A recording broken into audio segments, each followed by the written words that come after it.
مع مناضلين ومناضلاتنا المرابطين على ثغرة القرقرات غير الشرعية وغير القانونية.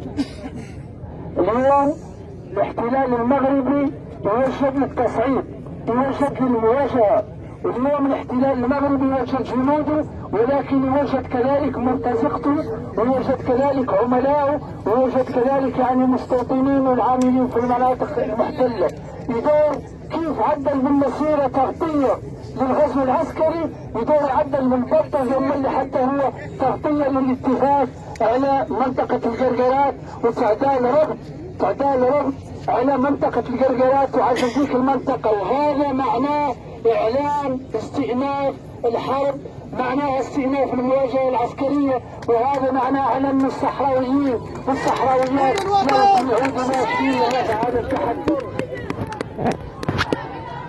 بالكفاح والسلاح. نفدي الصحراء بالأرواح، بالكفاح والسلاح. نفدي الصحراء بالأرواح، حلم الوطن أو الشهادة، بالبندقية، إعلان الحرية، حرب التحرير، أسمع الجماهير. إذا احنا اليوم خارجة عندنا في البرنامج وفي الخطط الطريقة اللي لها الرد بها على البلطجة، والطريقة اللي لها الرد بها على قوات الاحتلال المغربي في حالة تعبر خطوة واحدة خارج حزام الظل والعار. اليوم واجدين له وجاهزين له والمقاتلين جاهزين. ولذلك كاملين نعود حاسبين على ان كل واحد وكل واحدة يعود متواجد على انه يركب في الآلية اللي لا يتوقف له، ويلبس الترية اللي لا يتنعطى له، ويضرب المدفع اللي لا يخبط فيه اياك يعود حتى هو في الجبهات الامامية. ما اليوم المعركة ما متقاس عنها حد.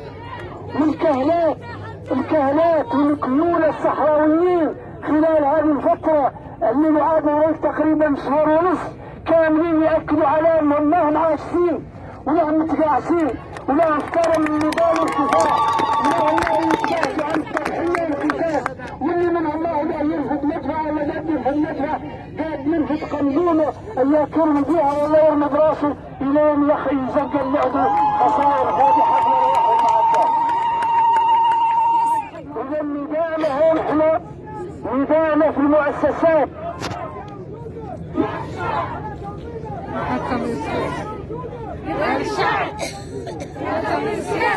إذا النداء نحن هون اليوم هذه المؤسسات المركزية والوطنية المركزية من وزارات وهيئات دستورية وتنظيمات سياسية وجماهيرية، نداءنا للصحراويين قاطبة هو على أن يعود كلها من موقعه مستعد.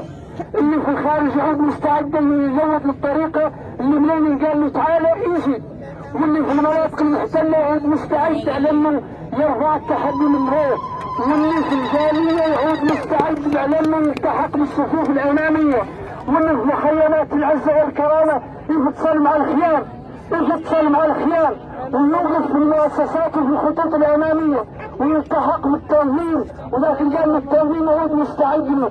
اما القاع قال لي معطر ما يحتاج، فيه اللي منضبط وفيه اللي مستعد وفيه اللي ملتزم وفيه اللي لكن اللي قال له عدله. وغير اللي من هون نوجه نداء عاجل وحار وقوي للصحراويين والصحراويات على انهم يعسوا من سياسة العدو اللي دار عمل فيها الصحراويين ضد الصحراويين، سواء اليوم في القرقرات الماء، وسواء في المدن المحتلة، وسواء على جبهات القتال، وسواء هون على المستوى الداخلي في المؤسسات وفي القواعد وفي المناطق المحررة وفي الولايات. يا الصحراويين والصحراويات، الواجب الوطني والضمير الوطني يناديكم اليوم على انكم تمرروا فلوسكم، على ان المرحلة دقيقة وحساسة، وذا اللي كنا متعودين عليه في هذه السنوات يا مرحلة عنه نفسيا ومعنويا وسياسيا وتنظيميا واجتماعيا واقتصاديا، ونعيد مستوى التحدي. اليوم الوطن هو الأول، والكفاح هو الأولوية، والنضال والتضحية هو الانشغال رقم واحد، ولا خالي من شغل ثاني، لا شخصي ولا فئوي ولا موقعي ولا قطاعي يقد يعود يلحق درجة اللي يلحقها الانشغال الوطني العام.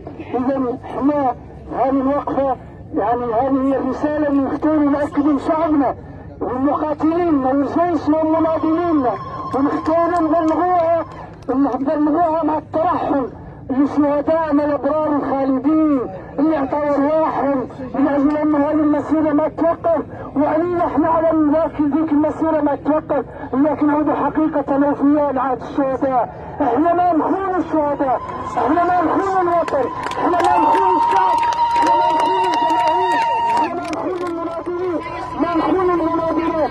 وعار علينا على ان نتقاسم، عار علينا على ان نخون ولا يسمع حد على نخون، ما لا يسمع احد، ولا لا يخون منا راجل، ولا لا يدخل منا، ولا لا يدخل منا شاب، ولا لا يدخل منا شابه، ولا لا يدخل منا عاجز، ولا لا يدخل منا قادر.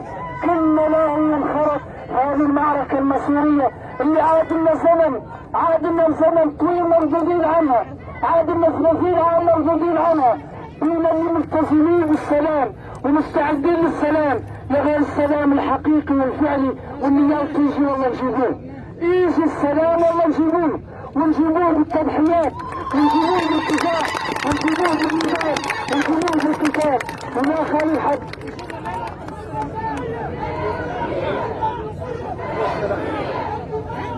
الشهادة. إذا